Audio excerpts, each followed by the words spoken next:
time is 9:01 a.m. on September the 17th. This is the Budget and Finance Committee meeting as scheduled. My name is Christine Novello. I'm the treasurer of the association and the chair of today's meeting. Please rise and join me in the national anthem. Rise and join me in the Pledge of Allegiance. Thank you.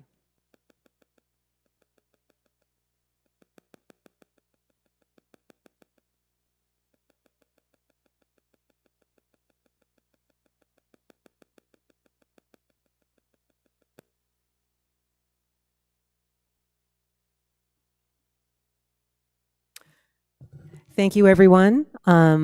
Again, I'm Christine Novello. I'm the chair of this meeting. I'm looking around. We have Mickey Jacobs, who is with us remotely. Ed Westell is excused from today's meeting. We do have a quorum of the Budget and Finance Committee. I'm going to read, as we do at the start of every meeting, we're going to read a brief statement pertaining to procedures and policies pertaining to the meeting. The governing board conducts all its meetings, including committee meetings, in compliance with Arizona open meeting laws per ARS 33-1804, and in concert with RCSCW bylaws, policies, and standing rules. Parliamentary procedures as outlined in the most recent edition of Robert's Rules of Order will also be followed, consistent with Bylaw 3.07, Procedures for Owner-Member Meetings, and Standing Rules numbers 2 and 3. All questions and comments are directed to the committee chairperson. All comments are entertained at the discretion of the committee chairperson. Speakers shall state their name and member number and speak in a courteous manner. The committee chairperson may limit commentary time and the number of comments speakers on any issues. The committee chairperson may also redirect commentary at individual agenda items to the general guest comments agenda line item, except where the committee has discussed the agenda item and a formal vote is to be taken. All fire and room safety precautions and regulations are strictly obeyed at all meetings per the guidance of the Arizona Fire and Medical Authority. Committee chairperson reserves the right to adjourn any meeting if the safety of the committee, meeting attendees, or others is deemed at risk, or if there is too much disruption to continue. After one verbal warning by the chairperson, the committee chairperson also reserves the right to ask any meeting attendee to leave the meeting should their behavior be deemed dangerous or unacceptable. Disciplinary action may follow. So with that piece of formality, again, I welcome you to the meeting. For those of you who are watching online, you're welcome to direct your questions into the chat window. We will read your questions or comments at the appropriate time in the agenda. If we miss you because of the delay between what we're saying and what you're hearing, there is a bit of a delay via our YouTube broadcast. If we miss you, then we will circle back at the end of the meeting to make sure that we cover your comments or questions. Cover doesn't mean answer, it just means at least acknowledge those questions. And we are very grateful to have you here.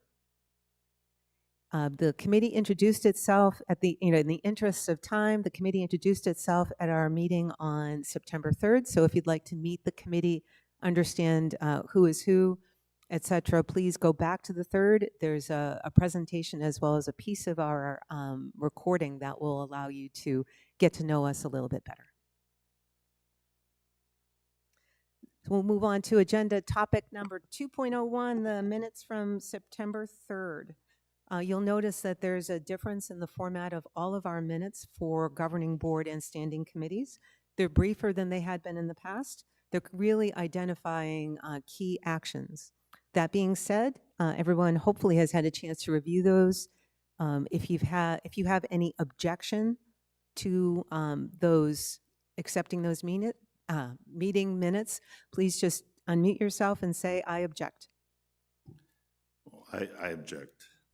Object's a strong word, but I object. That's okay, Chris. What's the issue with the minutes? The note for agenda item 5.03, it said split out recreation events expenditures. It should be revenue, I believe. Would it be revenue and expenditures? No, I thought it was Just- revenue. I'm fine with making the change if the rest of the committee agrees. Repeat that again, Chris? The note that references agenda item 5.03 currently says split out recreation and event expenditures in financial reviews. I believe that expenditures should be revenue. And Cliff just confirmed. Thank you, Chris and Cliff. Any objections to making that one change? We'll change the word expenditures to revenue. And then we will adjust the meeting minutes to reflect that change. Any other changes that we've seen? With that change, would everybody therefore accept the meeting minutes with the change being written? Yes. Thank you, Mickey. So, so I hear acceptance with the change. So thanks again, Chris, for pointing that out and for confirming with us. Excellent. So with that change, the meetings will be approved and put on file. Moving on to agenda item 3.01, our CFO, Cliff Swan, welcome back. He will walk us through July and August year-to-date financials. Thanks, Cliff. Thank you, Director Novello, and good morning, everyone. Going to go over the August year-to-date financial results. Happy to report that we are favorable to budget, and I'll give you the details on that right now. So again, we're going to, the agenda topics today, we're going to talk about our financial performance in the form of our income from operations, and we're going to look at our revenue and expenses by category compared to budget for the current month and prior year, and then year-to-date, again, budget and prior year. We're going to move to the capital-related section, talk about things like APFs and investment income, and then down into the capital improvement section, we'll talk about our capital improvement budget and allowances. And then finally, we'll talk about our reserve fund and our fully funded balance. So going over those financial statements, just what Mr. Warlow was talking about in the minutes down here. If you could see the laser pointer, we broke out, this was rec events, interest, and other request from Mr. Nick Turner, who's in the audience, to bust that out on this report, and we've done so, and you'll see it right there. So with this said, on the revenue section of our income statement for the month of August, we were $8,000 favorable.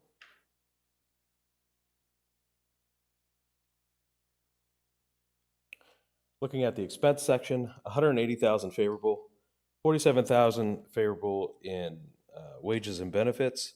There's still some open seats in the area of golf and rec that we filled in August, but we got that favorability in July as well.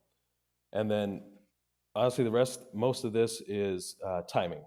In terms of landscape maintenance and repairs and maintenance and supplies and equipment, timing from when we budgeted versus when we budgeted based on prior year versus when we're going to be purchasing those items. So we'll keep an eye on that, of course, as we go through the year, but 180,000 favorable on expenses. And then so overall, 188,000 favorable for the month of August. And then compared to prior year, 137 favorable for the month of August. Again, some timing things in the operating expenses creating that favorable, and then the revenue, of course, with budgeted increases in revenue. Favorable. Looking year to date, right on budget on the revenue side, 22,000 favorable year to date through 2 months on 3.4 million in revenue. On the expense side, with the wages and benefits and those open seats, we've got 4 open seats in golf. So I budgeted 86,289 hours through August, and we came in. I'm sorry, I budgeted 89,729 hours in July and August, and we came in at 86,289 289 hours actual. So that's the savings in the wages and benefits. We also, when we did our census for our health insurance in January, we had some seats budgeted for health insurance, and we've got those seats open right now in golf. So that's creating a favorable variance there as well. So 117,000 on 2.9 million in budgeted wages, benefits, and taxes. Overall, 282,000 favorable at approximately $1.1 million cash outflow versus a $1.4 million budgeted cash outflow.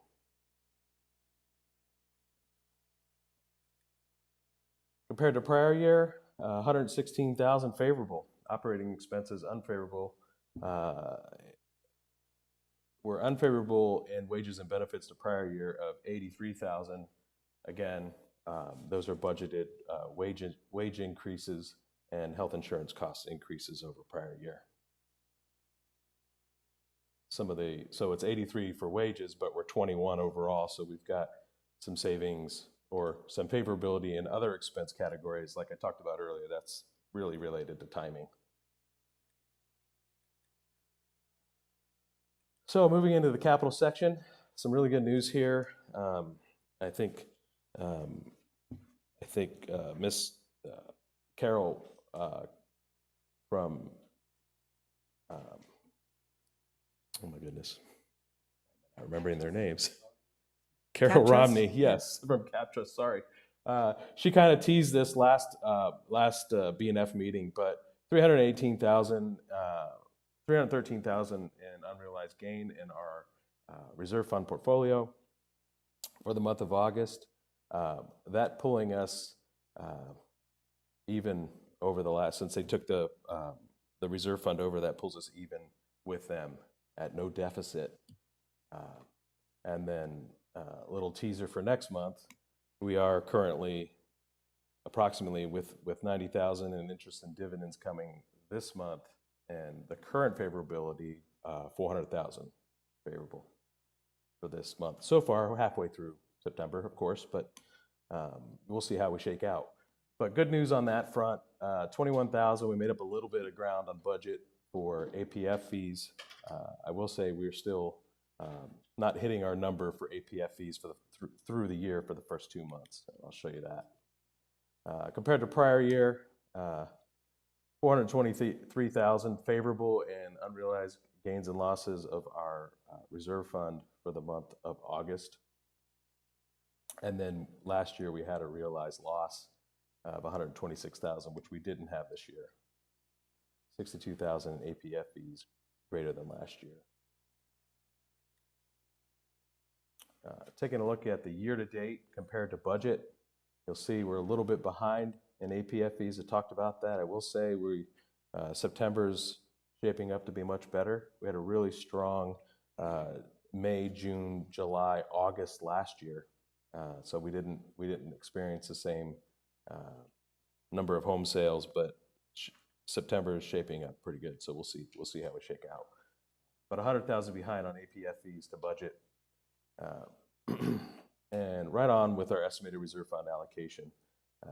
Overall, unrealized gains and losses of 803,000, and then investment income of 160,000. So we're almost $1 million ahead in our reserve fund this year so far. Oops. Wait. Okay, compared to prior year, right on prior year, 11,000 favorable in APF fees. Again, no realized losses this year, and unrealized gains of favorable 713,000. So almost $1 million favorable compared to prior year in those sections. talked a little bit about this. So last year, for the first 2 months, we had 196 home sales. This year, we've got 164. So 32 home sales are 16% down compared to prior year for the first 2 months. We'll of course keep an eye on that, but we don't really have control over that. And then reserve fund valuation change, positive 712,000, which is great news compared to prior year. So overall, $1,022,000 ahead of prior year, actually in the black through the first 2 months, which is pretty incredible.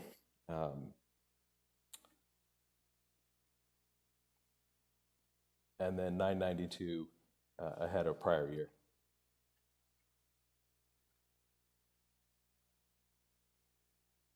Okay, down in the capital expenditures, it's early days, of course, but $9.9 million in our capital improvement budget this year. That does not include the allowance funds, which I'll talk about a little bit later, but 9.9 budgeted for capital improvement projects. Early days, but with the items that have been PO'd and assuming budgeted for all the unPO'd items, we're currently at $176,000 in savings compared to our budget. And if you want to see the details of that, got a nice little spreadsheet here that you can peruse down through, and the highlighted rows are completed projects, and you can see at the bottom where those numbers come from. Cliff, Director Bell? is it possible to put the start date on some of these projects to kind of give you an idea when these projects are going to come up and how much cash is going to be paid? Yeah. I mean, it's nice to see all these projects, but when are they going to happen? Yeah. We actually do that. We don't keep it up. We do it at the beginning of the year, or at the end of the year, excuse me, and when we anticipate doing the projects.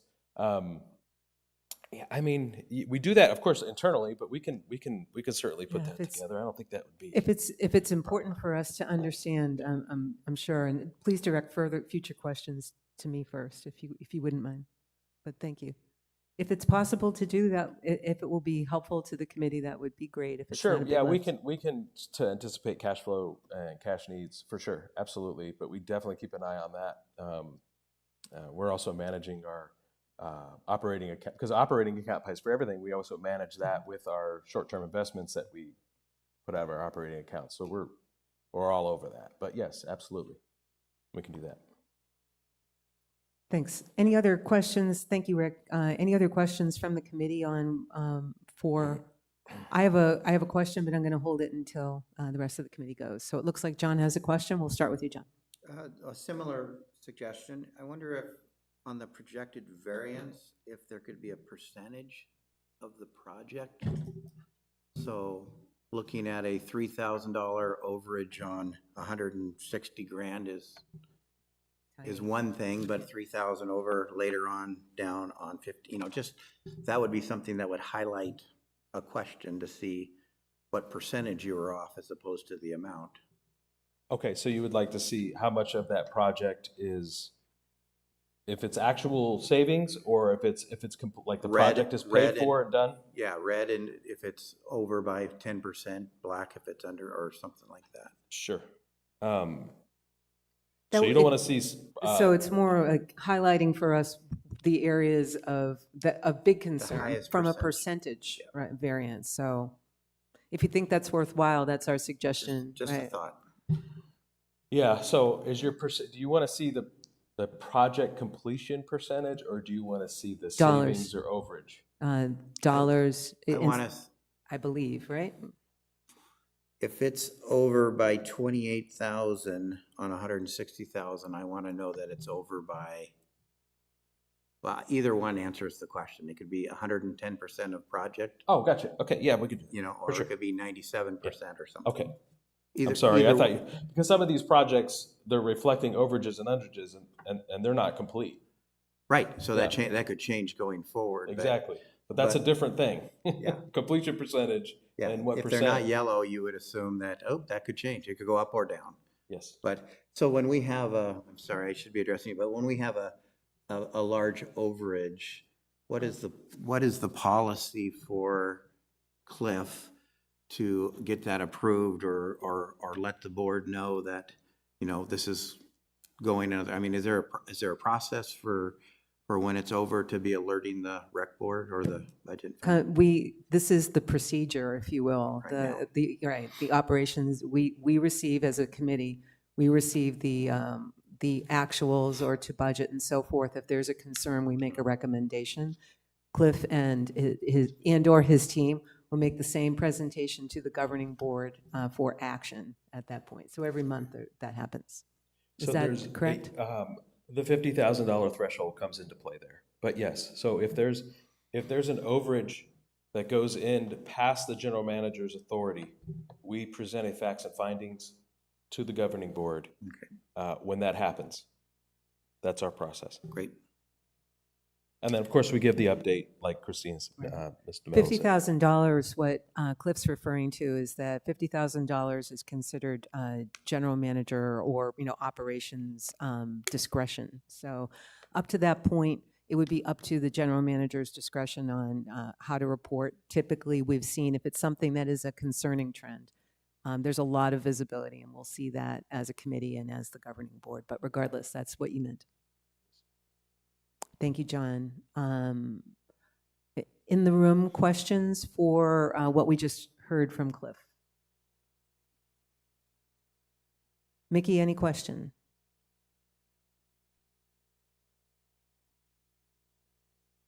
Nope, I'm good, thank you.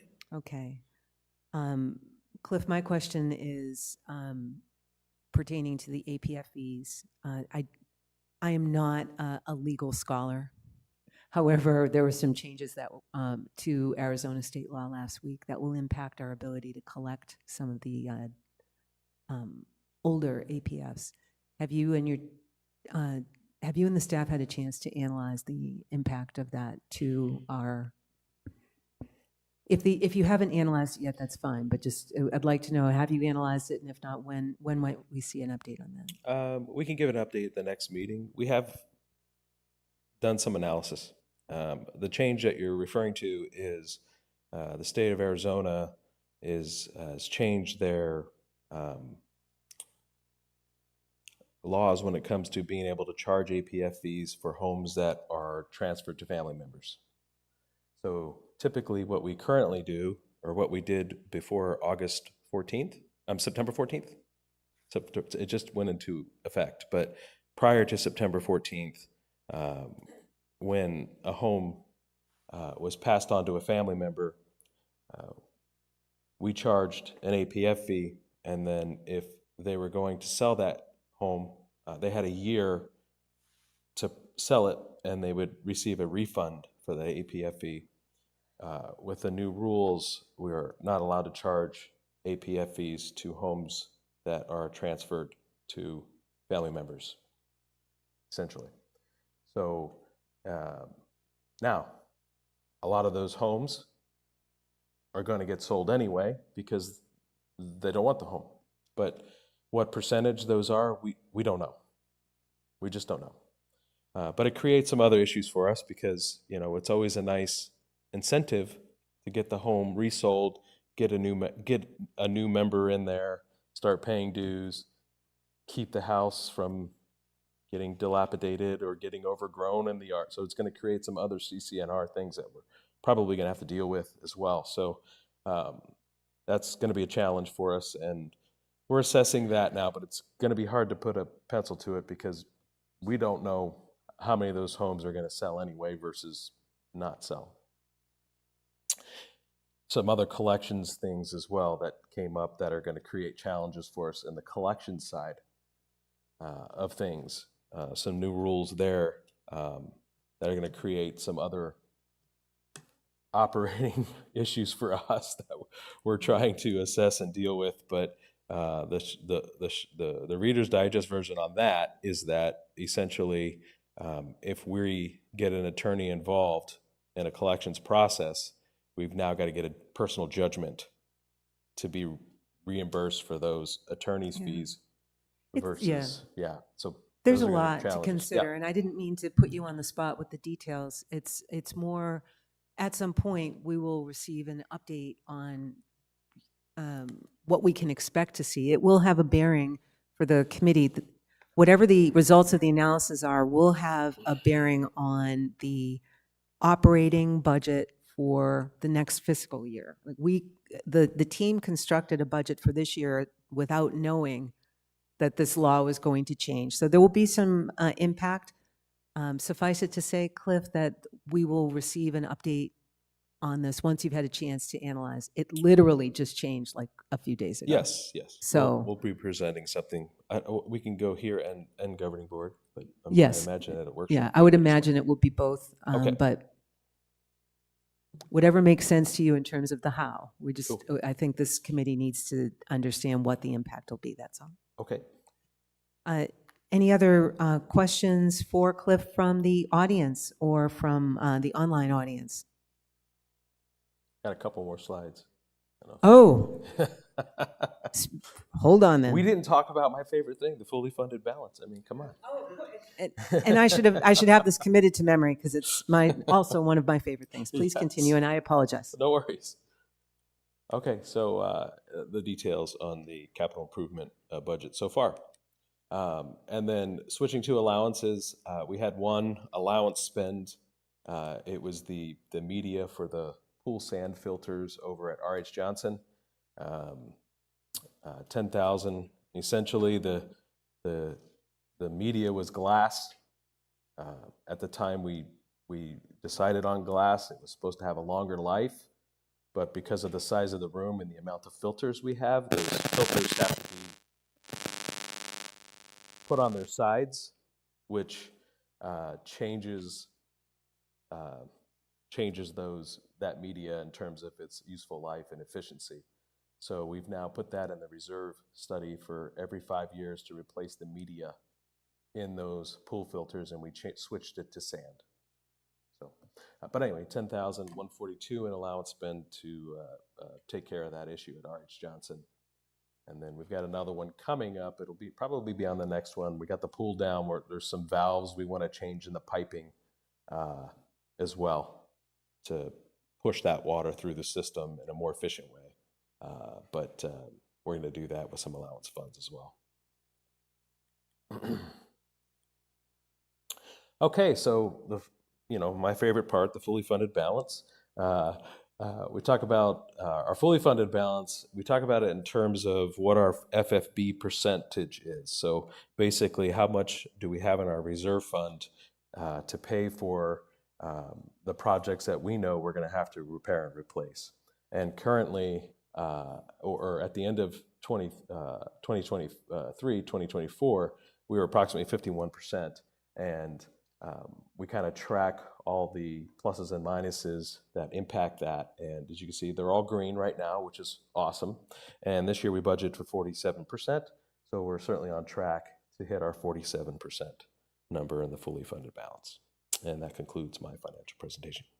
Thanks, Cliff. Two things. First of all, fully funded balance, we'll all understand that. If we don't already, we'll understand it more as we go. I have a request for you for the entire committee to consider as well. I've asked you in the past to walk me through in more greater detail the reserve study tool, et cetera. I open that up to the entire committee to join me when Cliff walks me through that. I think it's going to help. It will certainly help us all. As new committee members, to understand when we're talking about fully funded balance, it sounds like a really big concept, but to understand the reserve study, this is core and central to how we do some of the 5-year projections of revenue and expense. So, Absolutely. So again, we'll talk a little bit more later on, or in my head, we'll talk a little bit more later on about how and when we'll do that. But I would like to open it up for the entire committee to join me at if you can and if you'd like. The other thing that I wanted to talk about is the fully funded balance in terms of this percentage. As I recall, a couple of members of the committee had asked a question in our meeting on the 3rd. What happens when we actually write the check, if you will, to do some of our bigger items, such as renovating Echo Mesa, which is that's what was approved for this year. So we have a 5-year running plan that I know we're going to hear more about from Todd. We hear lots of updates in terms of some of these really big items, what's happening in the area specifically of our golf courses, and this is one of our big nuts this year. So you can see the impact right here, right? That we have a fully funded balance now. When we expend that money from our reserve fund, there will be an impact to our fully funded balance, but it's something that, as Cliff mentioned, has been projected for quite some time. So we were expecting that change. We'll see the fully funded balance percentage change over time. Our policy or bylaws, I should know, but the guideline here is that it must be 40% or greater. So so just know again that will vary for those of you who are listening and for the committee. This variance has been projected and known and understood for a while. So just to put a pin on that. Lastly, allowance. We'll understand this more if you have questions. When we talk about allowance funds, you can't predict every single expenditure. So the unexpected operational types of expenditures, we put aside a collection of allowance funds that we can tap into during the year or not. So Cliff and the team will come in every month and tell us where we stand vis-a-vis those allowance funds. So it's not, it's been criticized in the past by some as it sounds like a slush fund, and it is not. These are things, we have aging architecture for irrigation, for all sorts of things. Things can break. So the general manager and his staff have it in their discretion to go and fix things when they break. If it's more than $50,000, they must come to the governing board and request approval first. That's the facts and findings. I just wanted to put Unless it's an emergency. Emergencies do occur, Yes. but they We will still come report back it. and still do it in Yes. retrospect. So just so you understand some of the terms. Any questions on the terms, Rick? Cliff, can you tell me the difference of when it becomes a capital reserve item versus a maintenance and repair item? So a capital reserve item is any item that is at least 5,000 in value and has a 5-year useful life. That's the guideline, and that's used for our reserve study as well. Thank you. It also has to extend the life of the item. Some other nuances, but those are the 3 main points. Did that answer the question, Rick? Maybe? You're like, okay. As long as they answered. Any other questions from the committee on the last couple of slides? I asked that prematurely earlier. Great. Thanks for the update on up through August. That's what we just saw, correct? Yes. So we'll move on then to item 3.02. We have a new capital budget process flow diagram that Cliff's going to walk us through. The governing board has looked at this and so forth. So you're just going to walk us through some of the changes since a lot of the committee is new. This might be the first time you've ever seen any sort of a process, but for those of you who have been following along, members and so forth, this is, you'll highlight some of the changes for us. Thanks, Cliff. Thank you. First of all, I want to start off by saying that President Jack Leary came to us and said, hey, something that's really kind of been bothering me, and it's our capital improvement process, and how can we streamline and make this process better, make it more streamlined and make it better. So we're all, or a lot of us are from the finance side of things, and we understand what that means. What I want to be clear on is that the purpose of this is not to be less transparent. It's to create better lines of communication, to create better transparency, okay, and better communication. So we work together and with a couple of board members to come up with this better, more efficient process. And at the end of the day, there are no changes in policy. We're not changing any policy. In fact, policy drives this process, really. So it really is from an operating side and then a communication side. How can we make this better? So I'm going to talk about some of those things here. So we have this.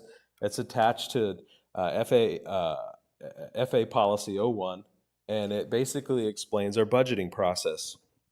So we took a focus in on the capital budgeting side, which is in the middle of this the old addendum, and we needed to address some things. So some of the things we wanted to address in the old process or the current process before we changed it was, there were just too many changes early on in the process, creating confusion. So we would come and splat out a capital improvement list, and there would be things on that list that wouldn't make the cut to the general manager's budget because the general manager's budget is due December 1st. Okay, so there were a lot of items. There were items on that list that wouldn't even make the cut to begin with because they hadn't been fully vetted. So that would create confusion. Also, the items would change. The price would change so drastically because they originally went on at an estimate, and then we hadn't involved any bidding process or anything like that. Hadn't even scoped out the exact thing that we wanted to do. So that would create many changes in the budgeting, capital improvement budgeting process. So we wanted to kind of, before we start sending out all these lists in front of the community, we wanted to make sure that they were actually going to make the general manager's list for a capital improvement budget. We also had committees weighing in on projects, and not committees where the project would originate. So, for example, charter clubs, but there would be a project in charter clubs, and it would never make it to the general manager's budget, but we would put that in front of the properties committee, and they would weigh in on it before we even knew if it was actually going to be on the budget. So anyway, which was great. We value the input from the community, and the idea was that the general manager receive input from the community, so he kind of knew where the community stood, but it just was just too much. It's too much. So, and then the other issue was we at times we had unfocused engagement from the different committees.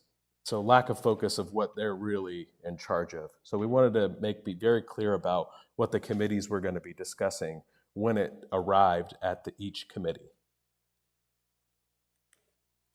So the new project, this is the new process, the planning process. Not too many changes in there. You can see it's a little uncluttered at the top. And so we want to focus in on where we made the bulk of the changes. So you'll see I kind of highlighted it in red and blew it up. And essentially, if you look up here in basically September through October, so one main change in the process is that we want to engage specific committees on new projects and enhancement projects. So for example, if there's a charter clubs project or a sports pavilion project, we want those projects presented at those committees in terms of what they are, what the business need is, why are we doing this? Why do we want to do this? For new and enhancements, we're not talking about repair and replacement right now, okay? For new and enhancements. So we want to focus those conversations at those, we call them sponsoring committees, okay? So they will vet the project. The general manager will be able to hear the input from those committees and from the community, and then he'll consider that when he decides to put it on his budget or not put it on his budget on December 1st. So those will happen. Now, we do walkthroughs. We do walkthroughs every year. We're not only talking about capital improvement projects when we do walkthroughs, we're talking about anything in those different areas that we do walkthroughs to that need to be maintained or capitalized. So we're talking R&R, anything on the reserve study, anything like that will be discussed, and those will be discussed at the walkthroughs. So we'll give specific lists for committees that are going to be presented these items once they arrive on the general manager's budget. So you'll have a date when we're going to walk through on that. So you'll get that date and you'll get that list, okay, at that point in time, and you'll do the walkthroughs. If you want to sit on everyone, you're more than welcome to. Okay, so that's a big change. Okay, another big change is that We're going to give an update in November, and we're going to present it here at Budget and Finance, and we're going to present it at the Governing Board Workshop in November. That's where you'll see a full list for the first time. We're still not displaying our full list that is an updated list.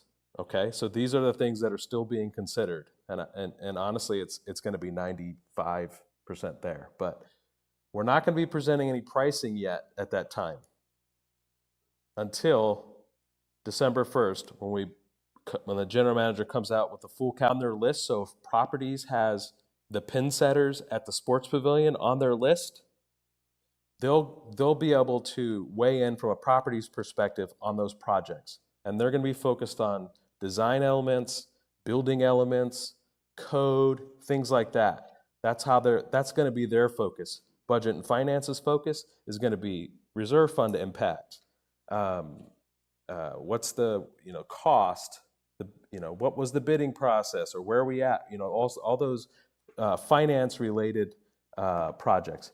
And the governing board will receive all this information from the committees and then be able to make their final decision at that time. So those are kind of the changes in the process at kind of a high level, but those are the changes in the process. And really what we're trying to do, we're trying to get the engagement at the right time. Okay. So again, December 1st, general manager's budget.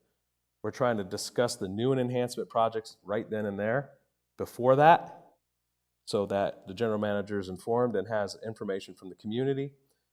Again, they're going to be discussing business case and committee-specific impact. So what's the impact to all the other charter clubs? Those types of things. What's the impact to the bowling alley if we do a Lizard Acres remodel? What's the business case? What's the incremental revenue it's going to generate? All that'll be discussed prior to December 1st. In those sponsoring committees. And then once they make the list, now we got the non-sponsoring committees. They're going to review their specific areas review in their specific areas. BNF and Properties is going to view specifically for their components of that I talked about. And then we're still presenting any capital improvement project over 50,000 is going to be presented to all committees as they were in the past. And then again, we'll get that information, feedback from the different committees, so the governing board can be informed, and the community can be informed. So those are the changes. If I may, I just want to repeat a few things that amplify and repeat what Cliff started. This process change came about at the request of the governing board. I want to be crystal clear that it was, Jack took point on this, Jack Leary, the president of the governing board, but this came about, this was not something this is not designed at all to be a lack of transparency. To the contrary, it gives us all the opportunity to ask the questions in the right setting. It gives the staff the opportunity to get specific on some of these costs, to enable us to understand how the bidding process is going to take place. Those are things that are we believe that this is going to help us all as a community and as a board and as committees. That being said, whenever you make a change, there's a chance that we need to make an adjustment. Please understand that nothing's set in stone here. This is how we will operate this year as a board and committees and operating team on the capital budgeting process. We're going to learn about some things. It's inevitable that there are things that need to be adjusted and improved. We'll learn about those and bake it into the next year's process. But please, again, understand this came about from the community through the governing board. What we saw last year, anecdotally, is that a number of these projects, each individual committee, including Budget and Finance, questioned why we were doing the project, not the, if you will, financial viability alone, but we were questioning that it doesn't seem to make sense. This gives the committees, the individual committees responsible for each of these areas, the opportunity to weigh in and really analyze that, right? So again, for those of us here in Budget and Finance and watching, just know that each individual committee is going to be talking about this in detail. And we as a Budget and Finance will get our first collective view in November, but we have the opportunity to watch, listen, see some of the early conversations in those committee meetings. I just wanted to amplify and repeat. So since this is your first year on this committee with the process, any questions from the committee on the changes? Chris? Thank you. So it looks on this diagram, it looks like in November, we don't have a price for a project. And by January, we do. And I'm thinking last year when there was a project where the cost to determine the price would be over $50,000. How would that be handled in this diagram? Would the research, the 50,000 plus that it would cost just to determine the price of the project, would that be considered its own project? Yes, well, this year we're going to have that, in fact, right? Yeah. So if there's a specific project, and I think what made it a little confusing was we were having conversations about master planning and strategic planning, and why would we spend funds on a project that might not necessarily be on that plan? So I think that was the biggest hangup. But the general manager has 50,000 in discretion. I will say we probably would have deeper conversations about that if it was going to pertain to a project that was not on a repair and replacement schedule. So, for example, the Echo Mesa Golf project, we budget specifically for Gary Brawley. That's in the budget, the consultant who oversees the project. So we do budget for those, but if there's a specific project that's going to be a new project, that would be on the capital funds to be requested list. That would be on the capital improvement list. And also to Moving be clear, forward. if it helps, it helped me, Chris, to understand this. I don't know if it will help you or anyone else, but this really doesn't change at all what Carl Wilhelm, his whole team, they're continuing to do everything they've done in the past in terms of pricing, analysis, and so forth.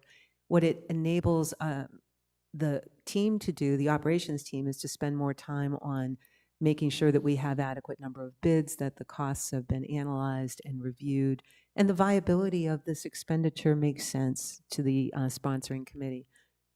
It helped me to understand that there's no change to policy, and there's really no change to the way that the operating team is conducting its business either. It just means that we on Budget and Finance will no longer have the opportunity to hear several hours of presentations every 2 weeks. It means that Carl can focus on actually using those hours of time to do some of the analysis work upfront. And I don't know if that helped or hurt, but do you have any other questions on it, Chris? I guess the only, again, I think back and not taking any sides of the library project where someone said, would this nice be done, but we won't know what it costs until we spend 100,000 or 140, whatever the number was. Mm-hmm. I guess that's where, what happens with that $140,000 study? Does that from November to January discussed? I understand the $50,000, cap, but now that's over 50. And, is that treated, if you will, like its own project? Yes. Should we go forward with this 140? Let's Yes. say Yes. 140. That would Any be expenditure, That's my question. absolutely. Chris, any expenditure over or close to $50,000 would be That's considered correct. in scope. Okay, that was my question. Anything. Great. Thank you. Well, Mickey, any questions on this process? Just a comment is, it seems like the revised process kind of takes some of the noise early on out of the process so that we're not weighing in before decisions really should be made. That's the intention, yes, to allow all of us to focus in and to allow the team to focus in on getting better information for us to consider. It was a very, and I think Chris's example, for those of us who were watching or here, is an apt one, right? That we spent a lot of time, every committee and the staff spent a lot of time answering questions that in the end would not have made it past December. So now we can focus in on asking the tough questions at the right time. Yes, and that capital improvement budget the recommendations will be rolled up, and we have a formal vote on those with pullouts for items that need to be discussed further in late April by the governing board. So we are not changing that. That stays the same, and we'll still have that in the process.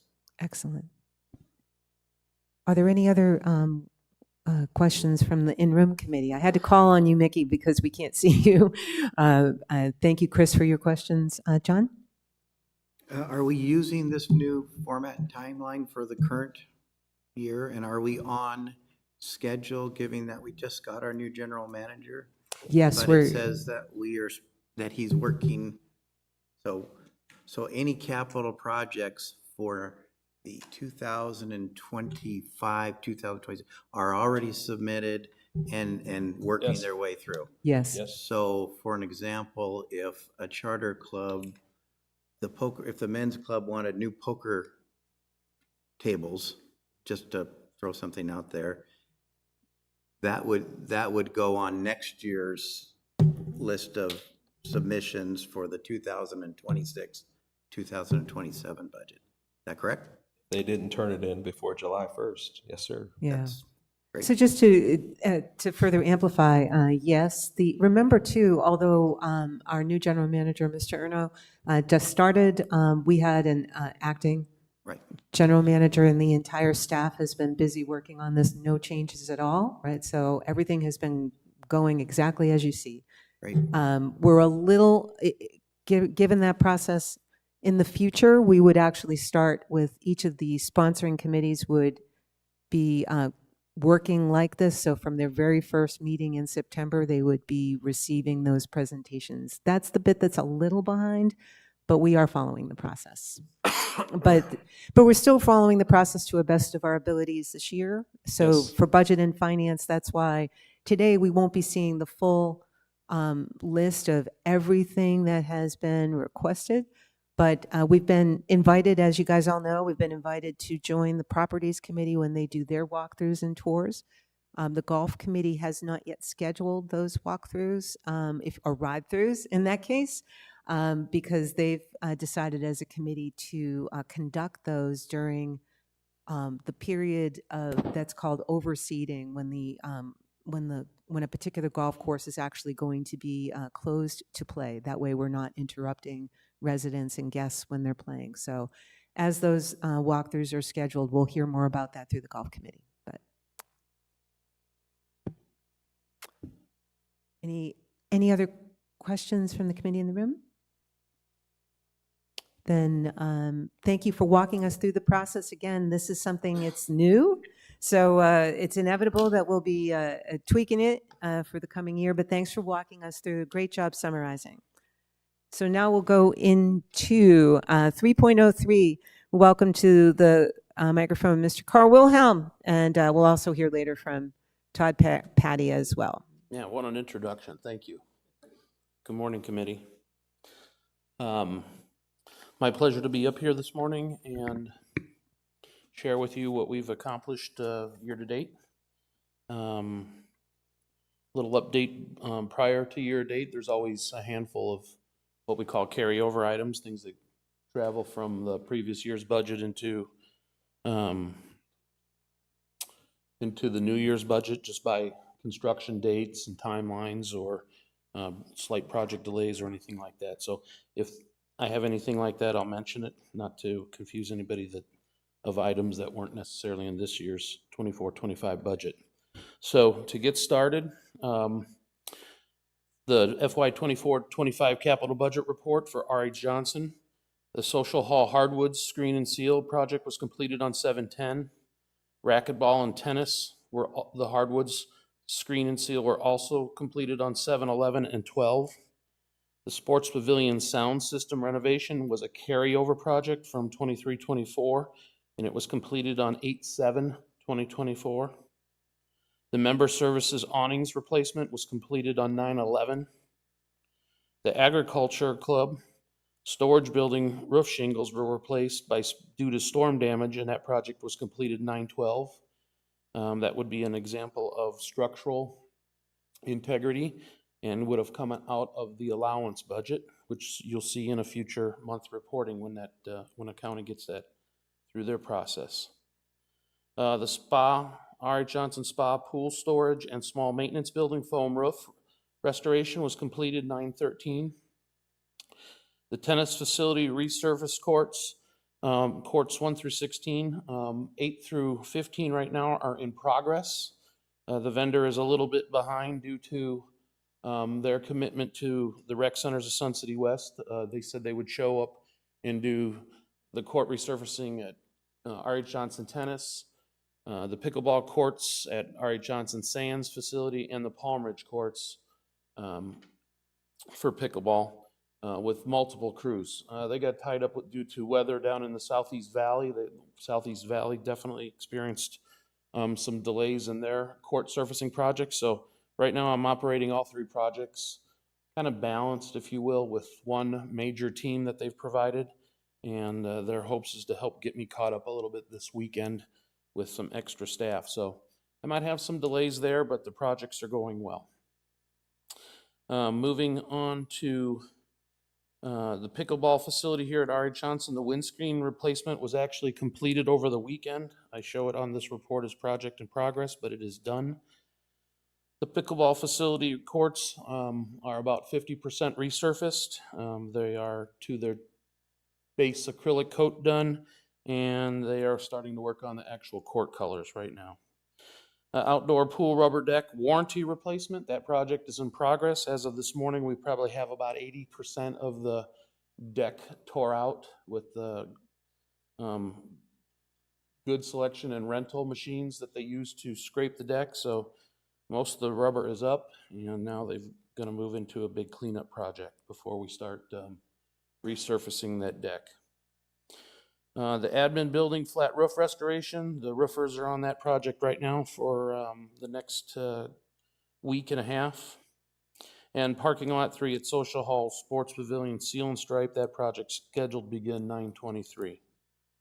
Moving over to Palm Ridge, the aquatics building indoor pool wainscot tile, that was also a carryover project from FY 23-24. Actually, that's been a carryover project for the last 3 years, from 3 years ago.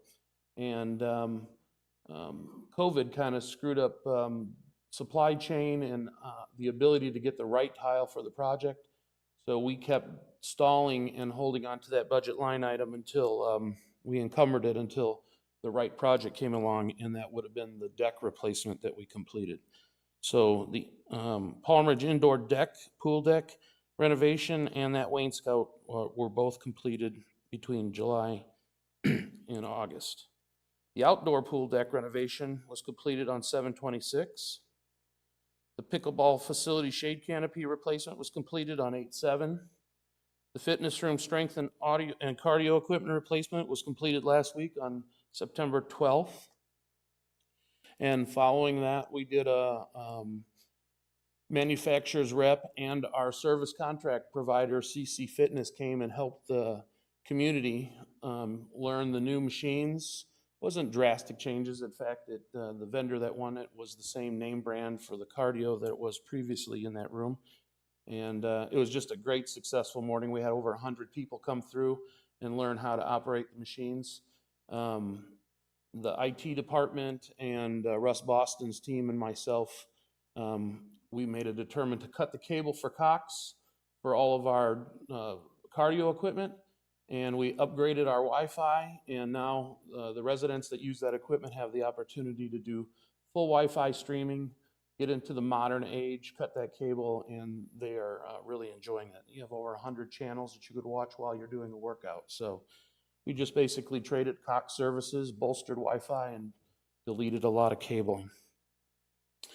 Moving on, we have Pickleball facility courts resurfaced 1 through 10. Again, that project has been power washed, but no one has arrived to start any of the resurfacing. So that is tentatively supposed to be completed next Monday. I will probably have another week added to that schedule.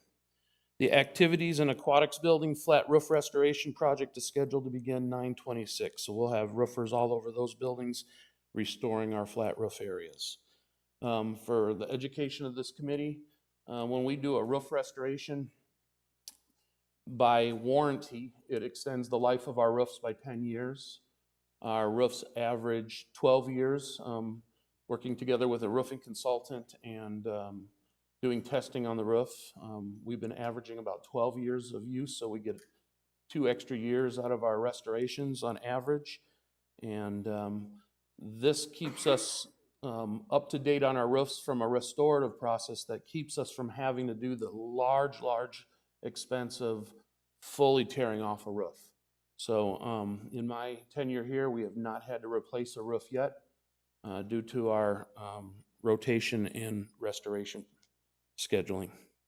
Moving on to Beardsley, the Arts and Crafts parking lot seal and stripe is in progress. Arts and Crafts will be completed today, and we'll be moving over to the aquatics lot tomorrow for the 2-day closure, 1 day for seal coating and the next day striping. And then finally at Beardsley, the Beardsley Park perimeter and fence gate project is going excellently. The fence system looks fantastic. That project is in progress. We are a little over 50% complete. Our goal is to have the fence installed prior to event starting in October.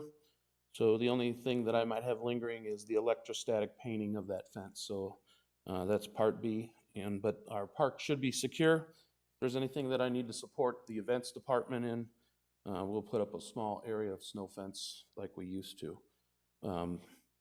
And then finally, the Desert Trails Pro Shop patio expansion. This is also a carryover project. We technically did the bulk of the project last year, but there was such a long lead time for the actual shade canopy structures, they couldn't get it for all the fabrication that they need to do throughout the valley. It took 4 months to get the actual physical shade structure. So that is completed on 9/11, and you got a nice expanded beer patio at Desert Trails to enjoy now. And that concludes my report. Thank you very much, Carl. This is very helpful in terms of just getting a quick overview or actually, more depth for those of us on the committee. Any questions for Carl from the committee? Carrie? Carl, I'll just pick one out. The outdoor pool, the rubber deck on the R.H. Johnson pool. When a decision was made to, that maybe the deck looked bad, we were going to redo it. And who decides, yes, we're going to use a rubberized material, or we're not going to use, or we're going to use cool deck, or who makes that decision? Staff. Overall, we do an R&D. So a few years back, I've been here for 7.5 years. At one time, I worked directly for Russ Boston, so we'd put our heads together and say, these are the problems we're experiencing with, let's just say, a cementatious thing like Cool Deck. The useful life on that, was no better or worse than some other products. So we put our heads together. But at that time, we were approached by a vendor and Sun City to come and see this rubber deck product. Right. So in this circumstance, that's how that evolved. Okay. We were impressed by it. Russ and I went to 3 different locations in the valley, a couple hotels, Sun City. Since then, I've gone to rec centers in Goodyear, and quite impressed by the product. I'm going to say the only thing that changes over time is that when it's something new, you might find that you're inheriting a different kind of issue here and there. Right. So those are how we decide to make changes. We've gone from years ago VCT tile that needed burnishing and polishing to keep it looking great, to now LVT flooring, and you can see that's the trend of the industry. That's why everybody's putting LVT flooring. And the product is great. So that's how we make our decisions. Okay, thanks. Welcome. And for anybody on the committee who wants to, you can go back and see, there was a long discussion, and we thank you again, you and the team, Carl, that went back after this particular vendor. Just, they made a mistake in terms of how they chose to finish that, and that's the reason why they were renovating, correct? May I clarify on that? So Please. if we're referencing the R.H. Johnson pool deck, Yes. vendor actually made no mistake whatsoever. Their manufacturer sorry. of the resin had a compound failure, and we were the first to experience it. One hotel in Las Vegas started reporting some issues. Were a little different than what I was reporting. I think I was just my OCD and details. I had them flying back here investigating, and when they realized that the secondary place was finally getting the same issues that I was experiencing, they went and did some research on their own. The only thing they chose to do different than what was experienced at Kuntz is, due to our temperatures last year, they put in a slower curing resin. I don't need to be told that. They're the professionals that make the best choices with their materials. They're both resins, but that resin had a compound failure, and that's why we see what we're seeing now with the sun baking. It just dried that resin out and all the marbling. So Kuntz has never had a failure. Palmridge is guaranteed to have the correct resin mix, and that company has not charged us a thing to make those repairs. That was the most important thing. So I apologize for misspeaking, okay. right? But thanks for making sure. Yeah, And, they've and been real the vendor stand-up. has stepped up, even though it was not their mistake. They've stepped up to make it good. Yes, go ahead, Chris. So first of all, I saw the fence at Beardsley. It looks excellent. Thank you, Chris. Is that that's stainless? No, that's it's just raw steel. So the next step is A powder coat? It's not powder coating. Powder coating you would do before you installed it. This is what we call electrostatic paint. So they'll electrostatically put a primer. So they hook up almost like welding cables to the fence, and then they have a specialized spray gun that the electromagnetic field that it's created sucks the paint to the metal, and that's how we do Excellent. some Yeah. of our metal work. Yeah, I just want to let you know, it looked fantastic. That'll be black? No, it won't. It'll be a tan to match Tan our color. facilities. Okay. Thanks. Any other questions from committee members? We're going to be moving on shortly, but it looks like we have one from our audience. And I also want to apologize, by the way, to those of you here in the room and those of you online. I neglected to ask for questions about, if you have any questions about the budget process, we will take those at the end of the meeting, and I apologize for not throwing it out to the audience. So we have, if you could please, although we know each other, please, for the purposes, state your name and your rec card number, David please. Bennett, 1378887.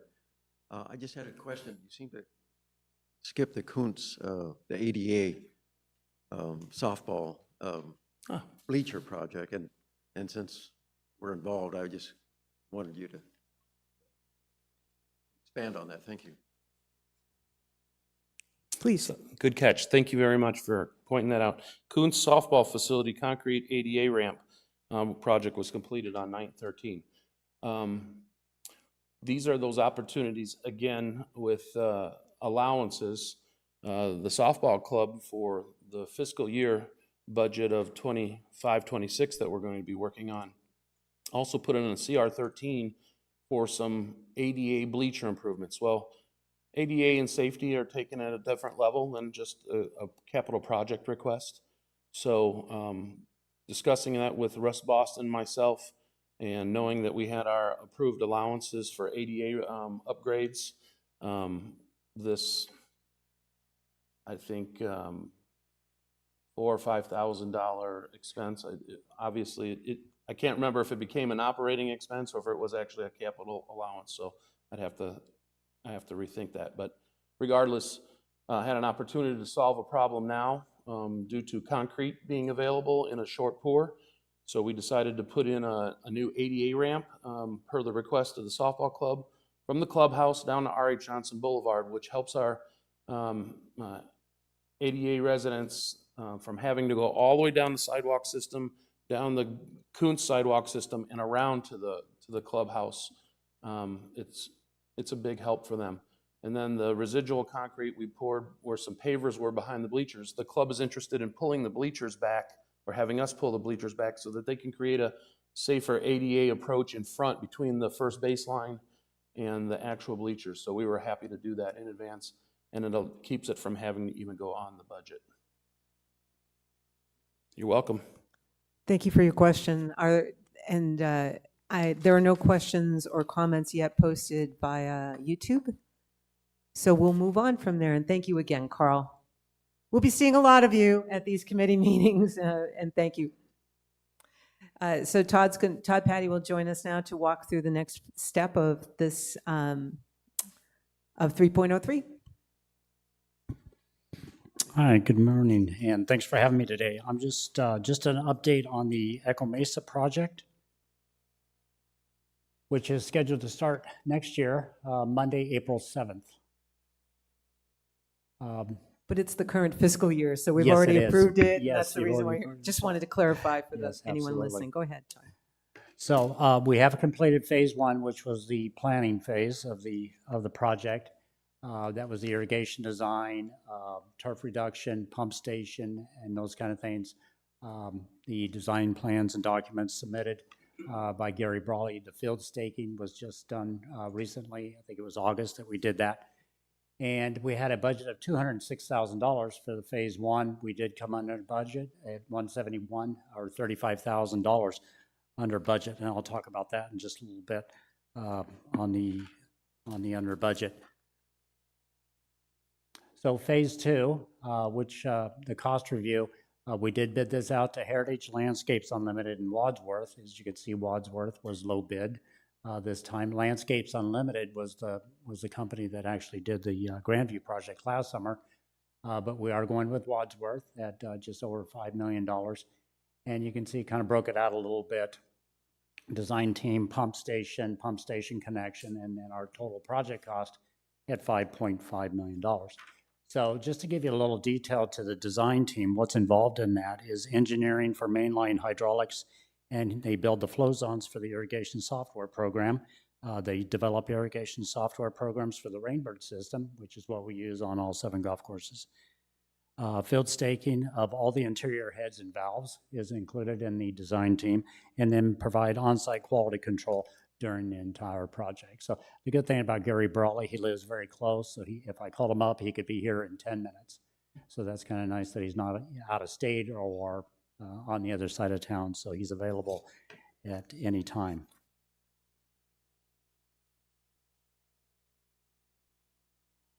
And then I'm sure you've seen this slide before, just a timeline for the project.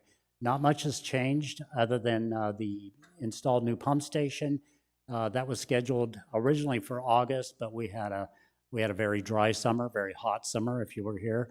And I just didn't want to take a pump station offline for 3 or 4 days and not be able to water the golf course. So usually during August, we do receive some rainfall, but that just did not happen this year. So we moved that out to January of next year. We have overseeding coming up at Echo Mesa starting next month, and then public forums scheduled for Thursday, the 5th of December, right here in this room in the lecture hall. And then we have a second one. I do not have dates for that yet, but that would be sometime early 2025, February or March timeframe. And so hopefully in the next couple of weeks, I'll be able to put a date on that. And then as far as starting the project, again, I mentioned Monday, April 7th is our start date. We'll start on the back 9 where the pump station is located, and we'll just branch out from there. The entire golf course will be closed during the project, and then project completion date is scheduled for Thursday, August 29th. So hopefully we'll be able to accomplish that completion date. And then we go into the overseeding the week of September 22nd of next year, and then the golf course opens on Tuesday, October 21st. And so I talked about identifying some of our turf lines. We did spray those out earlier this year. We've sprayed them twice just to kill the Bermuda grass so that doesn't come back on us when we put the rock down and the plants. We have about 18 acres total that we've sprayed out, or that's going to be converted to desert landscape versus the 45 that we had over at Grandview. So that 18 acres, it looks like I've estimated a savings of about 50 acre feet of water per year based on that 18 acres. So at Grandview, with that 45 acres, I think it was like 126 acre feet of water that we are saving. And then during this time of the project, this just came up in the last couple of months, we'd like to do a turf conversion over at Echo Mesa. And we're looking at number 9 fairway. There's some new varieties of Bermuda that are out on the market right now. Tahoma 31 seems to be the latest and greatest. So we would like to try that on just that fairway at number 9. That's about 2 acres in size. And so some of the features or information on Tahoma 31, you would not overseed that the first year. So if we put that down, it would let it go dormant. We would paint it during the winter months, and there's a lot of golf courses that are using some of the newer varieties of Bermuda, and they are painting it when it goes dormant. Improved transition over the common Bermuda grass, which is really important. If you were here and you played golf on our golf courses this summer, you know that we had a difficult transition from winter ryegrass to summer Bermuda. It was all weather related, but the common Bermuda golf courses are the ones that really took a hit. The 328, the improved Bermuda that we have over Deer Valley, Desert Trails, and Trail Ridge did much better with the transition. It's just our older golf courses. It's that old tired Bermuda, and it just has a hard time getting started in the spring and growing. Late dormancy and early spring green up, which is important. You know, I talked about painting fairways. That could be maybe only 2 months out of the year that we do that. It's shade tolerant, which is important where we have trees that line the fairways. Those always gives us problems in the summer months with the shade and trying to get the Bermuda to grow. It does use less water. They say it's 20 to 30%. I think we're going to have to just check that out and see. Some people think it's closer to 10%, but I think that's all in the way that they manage their water use. If you're going to put this in and you're going to water the golf course just like you did with your old Bermuda, you're not going to see those savings. So I think it takes a little bit of effort to accomplish those savings. And then, of course, it uses less fertilizer or less nitrogen inputs, which is a savings in the operating budget. Now, I put increased maintenance on there. I just threw that in there because it does get what we call a little bit thatchy. It builds up organic material. And so you have to go and do some verticutting or vertical mowing more often. We do that anyway, but it's probably going to increase that by 2 or 3 times a year just to keep those thinned out. And then the reason for putting this down is to test for playability and durability. You know, how do the golfers like it? Is it a good surface to hit from when it goes dormant? And durability, how does it handle our car traffic? You know, we put a lot of rounds out on our golf courses every year. So does it hold up to all that traffic? And those are things that we want to test before saying, hey, we're gonna put this out on an entire golf course and then find out it doesn't work. So we just want to step into this kind of slowly and see if it's a turf for us before we pull the trigger. So if it works out, maybe once we get over to Stardust in 2026, maybe that's something that we look at changing those fairways out to one of the new varieties of Bermuda grass. And then we could carry that on to Pebblebrook in 2029 with their project over there, their irrigation and turf reduction project. So we did put this down this summer in various areas on the common courses. You can see it's Stardust. I talked about the shaded areas. We used quite a bit of it over there in those areas. Pebblebrook, again, shaded areas and areas in the rough, high traffic areas from golf carts and also mowing equipment. Grandview, transition areas throughout the golf course. And then I know it's not golf, but at the dog parks, both large and small, we put about 4,000 square feet over there in some of their high traffic areas and shade areas around the Ramadas. And we did that pretty early on in the year. I think it was April that we put that down, and it did great over the summer. So we're going to see how that performs over the winter months. We do not overseed. This will be the second year that we do not overseed the large dog park. That was kind of a club request. So that helps us out, not overseeding. And so we'll keep an eye on those areas and see if they hold up during the winter months when it gets cold. And I did want to share one thing with you. I talked about the Grandview project that we completed last summer. We're starting to see some savings over there on water use, and then also electrical. I'm working on that a little bit. But year-to-date comparison, January through August, in 2022, we used 449 acre-feet of water. I didn't use last year because that was our project year, and so there was a number of days that we had to have the water off to complete the project, so that's not a fair comparison. So this year, we've used, for the same time period, 397 acre-feet, or 52 acre-feet less than we did in 2022. And that's due to the turf reduction and the new irrigation system. It's a more efficient system. And then the pump station as well is a factor in that. And the big one, and I don't have the APS numbers for this, but our irrigation run times over at Grandview. In 2022, again, I'm not using the last year, but in 2022, for our irrigation systems, and this is in the summer months, for them to run from start to finish, it was between 10 and 11 hours runtime. That's our run window. And that, again, that's in the summer months, peak water usage. This year, we're running it between 7 and 8 hours to finish. So again, a lot of that has to do with the irrigation system, but also we're not watering 45 acres of turf over there this year like we were in 2022. So I am working on numbers, APS numbers, to actually include that. So I think you're going to see a big electrical savings. So you're going to have 2 stations. You're going to have your well pump, which fills the lakes, and then your distribution station, which actually puts the water out on the golf course. So you're going to have a savings at your well pump because it's not running as much, and also your distribution station. So I'm excited to see what those numbers look like. But, you know, from 10 to 11 hours and you're down to 7 to 8 hours, that's every day in the summertime, you know, not as much during the winter months, but I think that's going to be a pretty impressive number when it's all said and done. So I think that concludes my update on Echo Mesa. Todd, that's excellent. I won't speak for the entire committee, but since Budget and Finance focuses in on costs and budget and numbers, that analysis will be really helpful for us. So we look forward to hearing more as you complete the analysis on both the water use, but specifically on the runtime.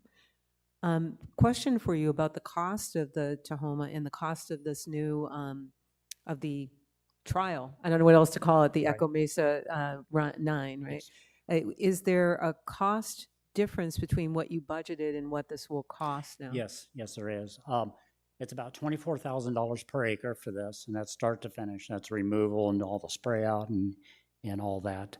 I've talked to Cliff, as I mentioned in the one slide. I showed you we had $35,000 savings from phase 1. We're currently putting a project together over at Trail Ridge, which was approved in the budget, as well as the shoreline project on number 3 at Trail Ridge. In the reserve study, we had $48,000 budgeted for that. I've received a few bids. Low bid right now is $41,000, so we will be under that 48. So I talked to Cliff about perhaps using some of the savings from phase 1 and also the shoreline project, and even allowance if we need to get into that. So we're looking at about $24,000 per acre, and again, it's a 2-acre project. Right, I'm sure you guys, as always, will keep us all posted on how that evolves. And this was, for the purposes of the committee, if you weren't there, you gave us an overview, the general manager's operations meeting that occurred a week ago. Yeah. Yeah. Yes. So this is not new to the community, but just so that the committee knows. Any questions from the committee for Todd on this presentation? We'll start, Jim. Anything? Yeah, I actually did have one. On the painting during the winter months, is it just the first year? Or is that going to be a... Well, yeah, definitely the first year we would paint, and then we'll just kind of see how it works out. And maybe it's a lot of golf courses put this down and they don't overseed at all. They just continue to paint all the time. So, but with this sod or with this Tahoma 31, you do have the option if after that first year, if you want to continue to paint, or do you want to go ahead and go with the overseeding program? So I think we're just going to have to get a year under our belt and see how we like it, and if it's something for us, and then we'll make that decision whether we want to continue to paint or do we want to go ahead and overseed. You don't currently paint, correct? The only thing that we paint are the target greens on the driving range. When you're out there hitting to those targets, a lot of people think that's overseeded. No, that's turf paint. And we've been doing that for 5 to 6 years now. Is there some nice courses around here aside from Sun City? I've golfed there and I see they paint and it looks, it's not appeasing. Your courses are impeccable. And so I guess I'm a little hesitant when I see the word paint. Yeah. What are some courses around here that paint? Oh, boy, I don't Aside from know. Sun City? I think Sun City Grand did some painting last year on some of their fairways and also greens.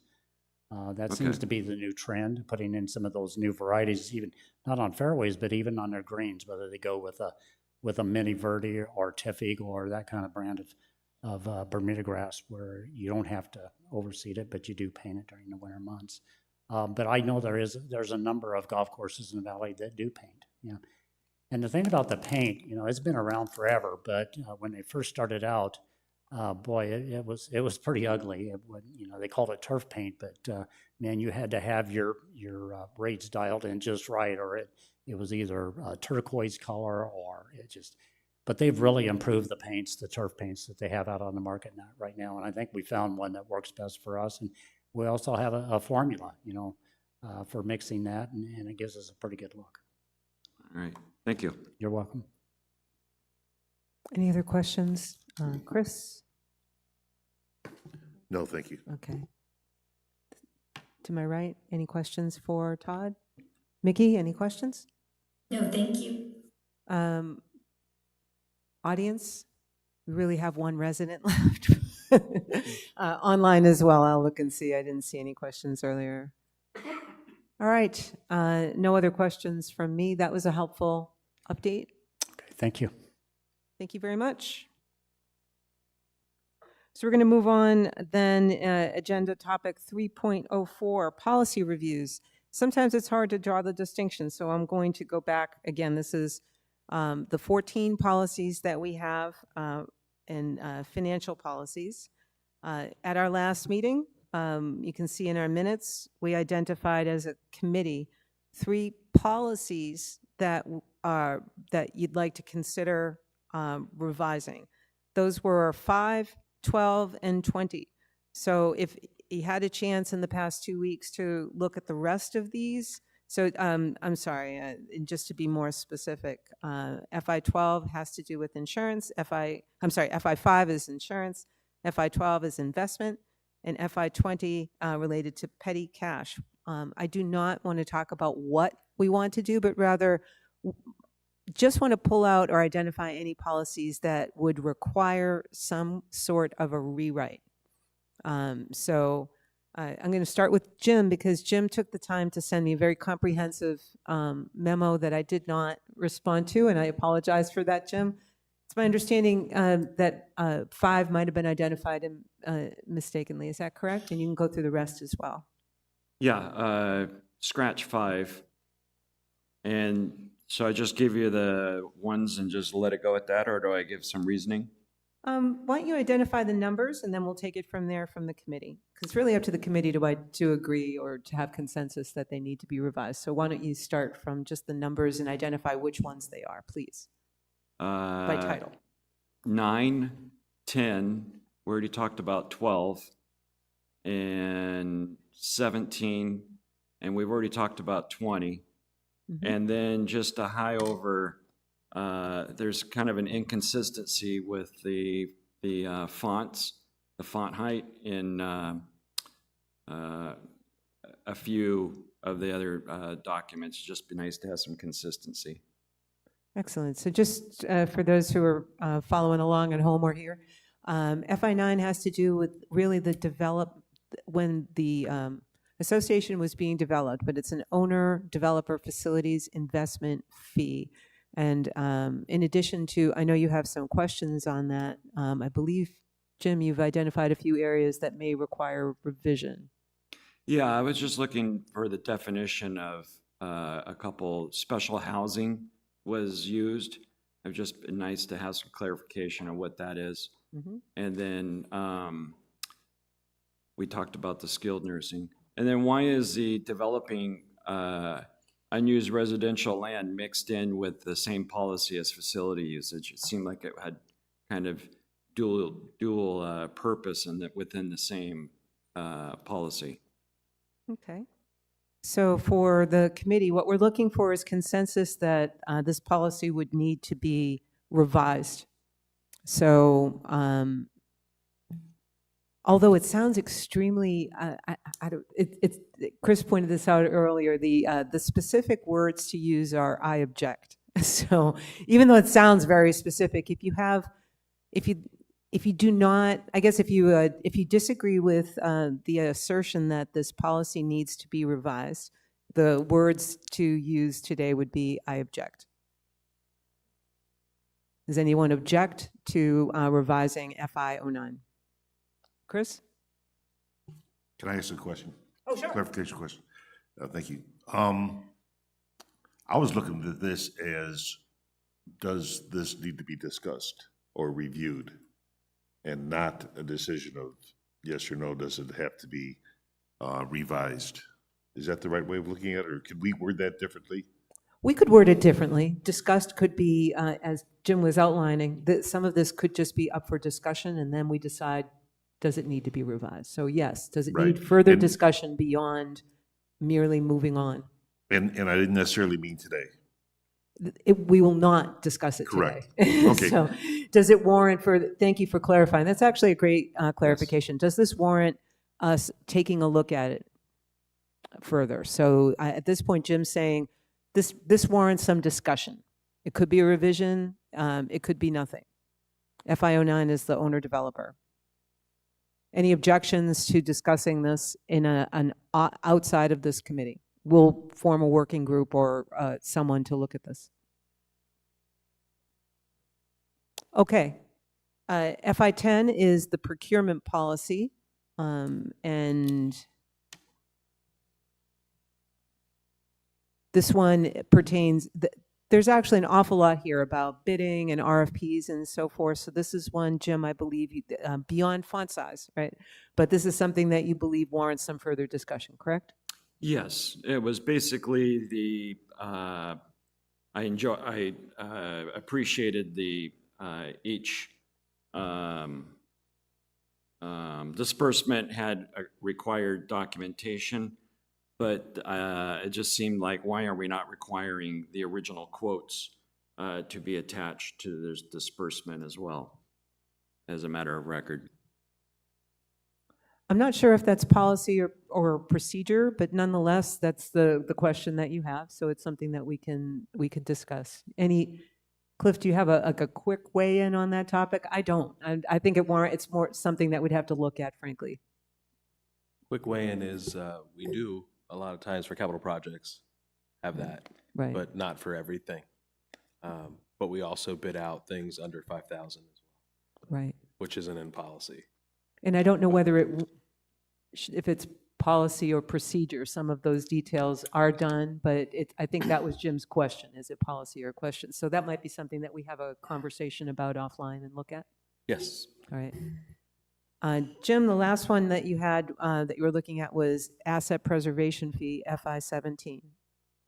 Yeah, I wrote, should item 3.6 include the word exemption? We don't need to go into Oh. the details here, but it's rather, Sorry. no, that's okay. Somehow there's something that requires review. Yes.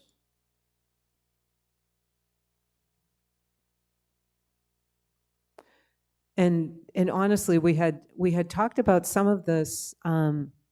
It could be more procedure, again, operational than policy, but we may need to look at that also in light of some of the law changes that just occurred last week. So, That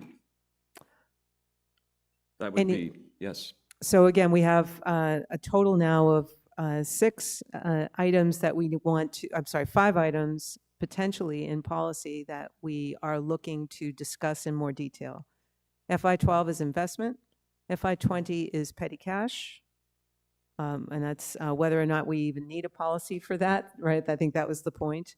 FI12, the investment policy, of course, we had a lengthy discussion last session about that. FI9 pertains to the owner-developer investment fees. FI10, procurement. FI17 is the asset preservation fee. So those are 5 items that it would seem members of the committee have identified for potential review. Are there any others from members of the Budget and Finance Committee? We're going to start to my left first, and then we'll get to you, Rick. Sorry. Go ahead, Chris. So I had written down FI3. And just an FYI, there was some inconsistency on refunds, particularly in death. I didn't know if that was a legal thing or not, but something to look at. It seems like that can go on forever. And then, did we have FI4 on the list? Not yet. I think we discussed that last week. Reserve fund, is that where? Oh, no, I'm sorry. This is FI4. I had that only because it looked like our bylaws called out the difference between repair, replacement, and new capital requirements. I thought there was an interesting discussion. So the policy FI12, reserve fund policy, warrants a deeper dive in your view. Some questions? FI4? I'm sorry, FI4. My apologies. I'm stuck on FI4. 12. That's the point, correct? Thank you, Chris. So now we're up to 1, 2, 3, 4, 5, 6, 7 of our 14 that warrant some discussion. John, anything from you? David?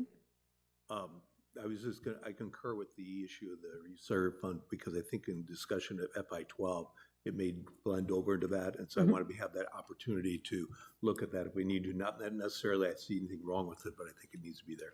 Other than that, I have nothing else to recommend. Thank you. Sorry, Rick, go ahead. Oh, no problem. I don't know how to do this, but I would like to see an additional new policy come into place. And that would be kind of what I'll call the audit policy. I don't know if that's a policy or procedure, but I see nothing in our policies that show that the financial team is requiring any type of audit. It's in our through- bylaws. Okay. But can we extend that? I mean, additional information besides it's just in the bylaws? The bylaws go into the fact that a financial audit is required every year, right? Okay. How I'm not sure that we would need a policy that amplifies that. Okay. I would ask that we go back and look at that bylaw before we decide to add a policy. Okay, because I'm looking more at a policy of, there's 3 types of audits. There's a review, there's a financial audit, and then there's an operational audit. An operational audit can come in and check out some of these policies that we have from a procurement standpoint. If that's something that you'd like to take under advisement, I'm going to ask the rest of the committee, is this something that we want to form a group to take a look at and consider? Does not mean that it would be a new one, but that group would look at the existing bylaw and decide from there whether it's something that we need to amplify within the bylaw.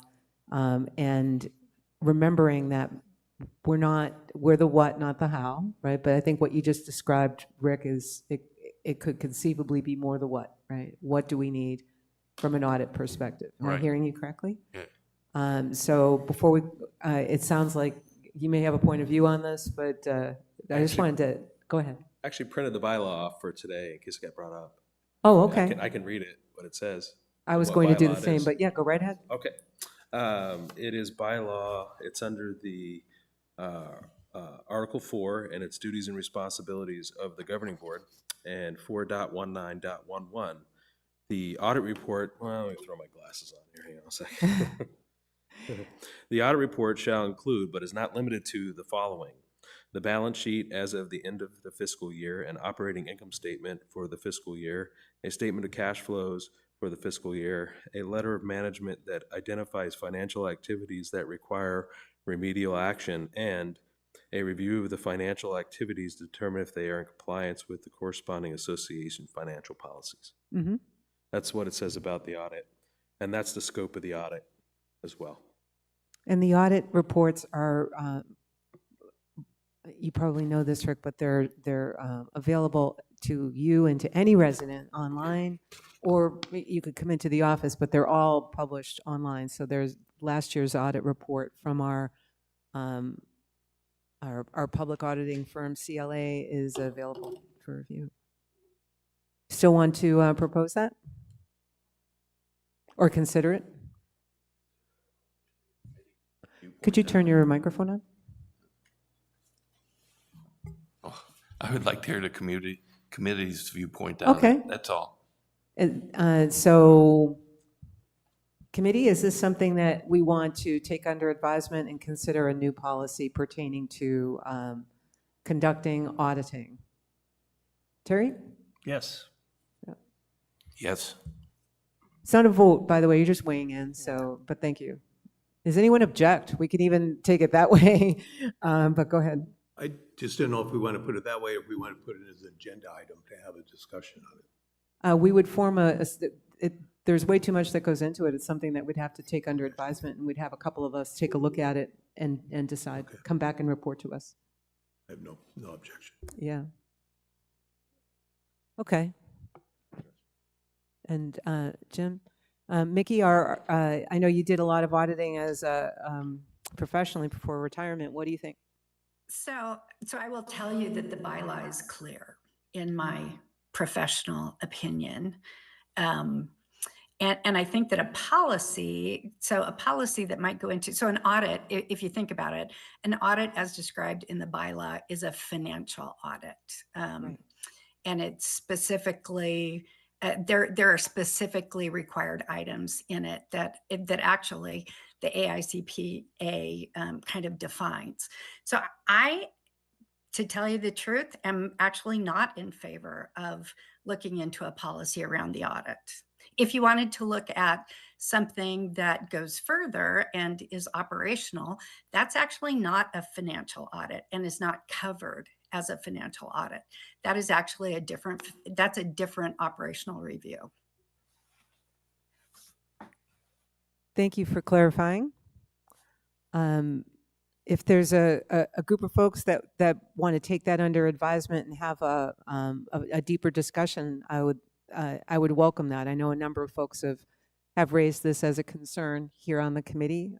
So I have no problem with taking it under advisement. I would agree with Mickey for what it's worth. In my professional experience, it's not a matter of policy, but there's no harm to having a few folks get together and actually look at this and then think about it offline, in my view.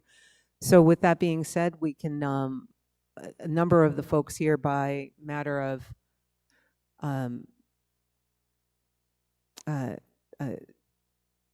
looking at what the folks want to do wow, I'm stumbling today. So there's no harm in doing it. I don't personally see the need, but my job is really to facilitate. So if the committee wants to take it under advisement, we'll be looking for folks to staff that up. So be ready to work on it, I guess, is my input. So we now have 7 policies that warrant some discussion. I'm going to repeat them again. FI12, the investment policy, which will be a deeper dive. FI20, petty cash. FI9, FI10, 17, 3, and 4, and a proposed or a potential new area of policy around auditing that Rick just suggested. So that's a number of smaller groups that would need to dive in. Based on my opinion, I'm going to prioritize some of those in terms of the amount of time and effort that some of these will take. I would like, though, for the members of the committee to come back to me and pick their 3 favorites, if you will. Well, favorites might be a bit of a misnomer. Please tell me, of those 8 areas, which 3 are areas that you're most interested in. Send me an email and we will divide and conquer, because again, we can't all work on these at the same time, but we will divide up and start to pair folks up to take some of the studies for the purposes of the committee and anyone who's listening and attending. What we will do, therefore, is if we do decide to do some offline work, each committee, each working group will come back and report to us in each meeting what progress they've made. it's my obligation as the chair of the committee to give you a specific deliverable coming out of each. So just so you know how the process for working groups will go forward. So we'll have a couple. And my view, investment and this potential new auditing policy would potentially take the most time. Some of the rest of these, I think, are going to be a little bit more discussions and Q&A. But we'll divide up. Again, the repeat request to the Budget and Finance Committee.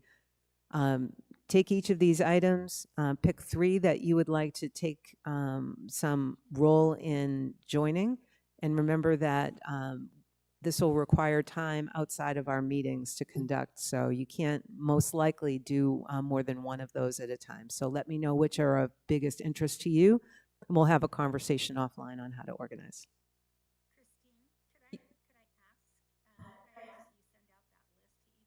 And that we respond to you from that list? Absolutely, Mickey. That was my intention. I just didn't make it clear, so thanks for clarifying. So I did it really quickly here verbally, and we'll do it very quickly, if you will, in email, so you can select for me which ones are of most interest to you. And I'll do my best to align you to those areas of interest or expertise. Thank you for the suggestion. The challenge is going to be, team, just to be honest, FY12, I think we're all going to be really interested in that one. So we might have a discussion offline on how to organize. We might divide that one up into areas of the investment policy, but we'll see how that goes. So I'll send the list out to you in email, and you can come back to me and let me know which areas are your 3 requests. All right, thank you very much. My recommendation on policy is that the remainder of the policies that we did not touch on today, we're going to, in our next full meeting, we'll make a recommendation to accept those as written. And again, I'll summarize, because we had so many policies here that we're going to take a look at. I'll summarize those off. I think the vast majority are going to be looked at, but there are a few that we're not going to look at, and we can just accept as written and move forward. I'll summarize those to the committee so that we can come back and make a recommendation at our next full meeting. Moving on to any questions from the audience? And I will look to YouTube as well. There's nothing in YouTube, so we'll move on to 3.05. Similarly, these research topics, I've asked, and we had a good conversation at our last meeting on the 3rd about other areas. I'm going to summarize what I heard really quickly. We were talking at our last meeting about some of the areas of expense and capital, some of our potential revenues and so forth, both current and longer term. There were a lot of questions that the committee had about longer term views of revenue, expense, and the impacts on our reserve study, and so forth. I think we had some requests to even consider what are some potential new revenue sources. So there's a lot to consider, but my proposal to the committee, some of you have heard it and some of you have not, but my proposal to you guys for your consideration is that we, in lieu of a full meeting on October 1st, that we have a working session to dive in on 2 topics. The first would be the reserve study. The reserve study is really central to answering a lot of these questions about what are we doing longer term, some of the bigger topics. I mentioned it at the top of the meeting too, that while I'm familiar with what's on the reserve study, I haven't really looked at the tool. And I asked Cliff and I'm just negligent in actually setting up the date to do this. So I throw it out to the committee. I think it would be very helpful for all of us to see that tool. Any objections? And secondly, understanding at a deeper level how the P&L is structured. We've gotten a lot of those questions answered today, but there might be a few. That would be more the current expenses and what we're seeing every month. That will enable us to ask more deeper questions. Again, the goal for all of us as a committee, we want to be in a position where by that January, February time when we see the capital and the operating budget, that we're prepared to ask questions. And if we have some recommendations to the staff in terms of the budget, in terms of staffing and so forth, the larger questions, the sooner we can tell or make that recommendation, I should say, to the governing board, and the governing board can then go to Stephen and his team and advise them what they need to be prepared to deliver in that budget. We need to do that as quickly as possible so they're ready. So my proposal is that we get together on the 1st in a working session. The 1st of October is already on our collective calendars. We don't have a lot of new business to consider. This would enable us to actually sit around a table together, go through the reserve study, and we'll take about an hour or so. No, I'm not going to have a time, but I do want to say we're going to set 2 hours time box. Anything after 2 hours and we all start to glaze over. So Cliff and I will work on the specifics, but it'll be more, a big portion of that will be the reserve study, the tool, how it's managed by the team, what it contains. And we'll also take a deeper dive on the P&L. That will give us an opportunity, I believe, to answer some of the potential questions, more importantly, to identify what topics we want to study. We talked a lot, again, at the last meeting about some of these very broad areas of study. We need to get going on those, and I think at that working session, we'd be empowered with information and we can make some decisions. Any objections to proceeding in that way? Mickey, we would make sure, assuming you don't object, we would make sure that we have you, that working session would be conducted so you can participate. Thank you. I Of course. appreciate that. We look forward to seeing you in person, but same would be for anybody who needs to be away from the session on that date. So we'll allow a remote participation. We will, I expect that we'll have a quorum of the committee, so this will be posted, as always, on board docs, so that our owner members are aware that we're meeting and where we will be meeting. However, we will not meet here in the lecture hall on the 1st of October. We will instead cancel the full meeting, and in lieu of that, we'll hold a working session, invite the entire committee to that working session in a smaller group where we can see each other. And we'll make sure that Mickey's available to hear and see what we're discussing.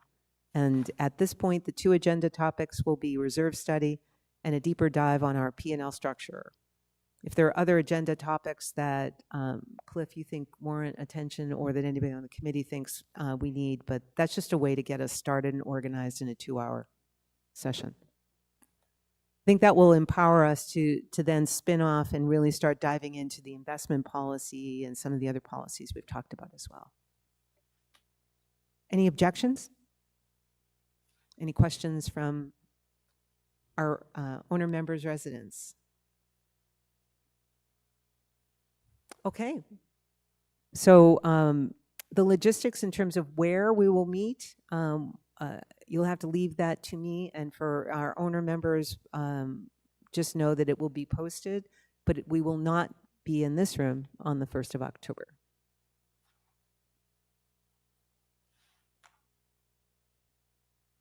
Okay. It's October 1st, you said? Yes, the 1st of October would be our first meeting of Budget and Finance, so we'll cancel the full meeting and hold a working session in place, 9 a.m. on October 1st. I'll send out the specifics. Either myself or Karen Ropkin, our assistant, will send the specifics. But look for that to come, and for owner members, that will be posted, location, etc., in accordance with our open meeting laws. So that's how we'll handle 3.05, and we'll come back with an update at our next full meeting. And I'll cover this when we adjourn in terms of where and when our next full meeting will occur. 3.06 is a reminder of facility tour dates. Our first facilities tours, those are tours for the Properties Committee, and we will be, we're welcome to tag along. It's not required. September the 24th is the first date for those. So I sent it to you in email. I'm happy to resend to the committee so that you can join in if you're available. I will be out of town, so I will not be there. I'm counting on anybody else who can be. But also, I know that our Properties Committee has this well in hand. If I have questions on it, I can always go back to the Properties Committee, but you're all welcome to join. Those tours start at 6:45 a.m. promptly. They will meet at the respective fitness area, and I believe the first is Palm Ridge. So just so you know. The rest of those facilities tours, again, are in your email for the committee. Questions? Totally optional, and I, on behalf of the committee, thank the Properties Committee for inviting us to join. 3.07, the monthly meeting dates. Again, there are no revisions per se. Each full meeting, we will consider whether we need some of the upcoming full committee meeting. Wow, I'm going to start that again. I'm unable to talk today. So as we go forward through October to December, as we just talked about, we have a lot of topics that are going to warrant deeper dives. We may change some of those full committee meeting dates on our calendars to give us the working groups time to meet. We will consider each of those on a month-by-month basis. So as we just discussed, we will cancel our next full committee meeting, which was on the calendar for October 1st. In lieu of that, we'll have a working session of the committee at 9 a.m. on the 1st in a different location. That location and the agenda will be posted in accordance with Arizona open meeting laws. So those will be posted on board docs. So our next full committee meeting will be October the 15th here in the lecture hall. If there are any other revisions that come up, we'll handle those month by month. Any other comments or questions from the committee at this time? We will start with you, Mr. Burks. No, I'm good, thank you. Thanks. Thank you. No.